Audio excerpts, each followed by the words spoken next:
aim of this practical is to perform different psychrometric process. First one is the sensible cooling. So let's start the apparatus by switching on.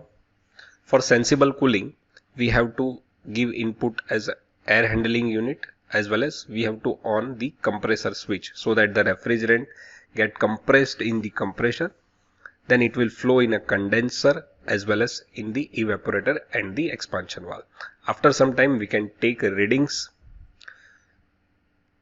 by using sling psychrometer. We can take a reading of the dry bulb temperature and the wet bulb temperature of the inlet as well as outlet conditions. So this is how we can take readings of dBT and WBT at the inlet.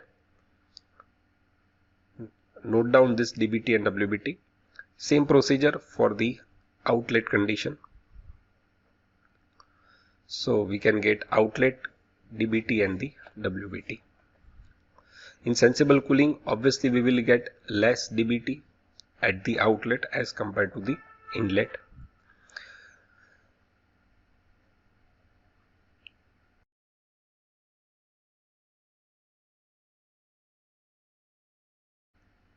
Now using flow meter, we can measure the velocity of the air which is coming out from the air outlet duct.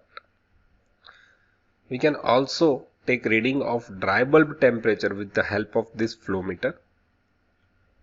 Now let's do a calculation.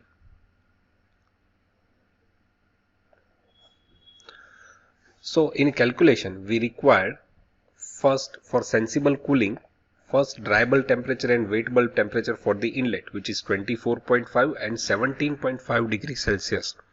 Air velocity is 3 meter per second, and dry bulb temperature and wet bulb temperature for outlet conditions are 22 degrees Celsius and the 17 degrees Celsius. As we can see here that the outlet temperature is less than the inlet temperature.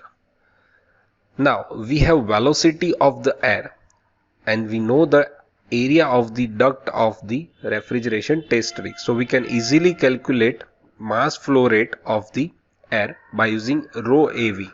We know the density of the air at room temperature is 1.2 kg per meter cube. Area of the duct is 0.051 meter square and the velocity by the flow meter is 3 meter per second.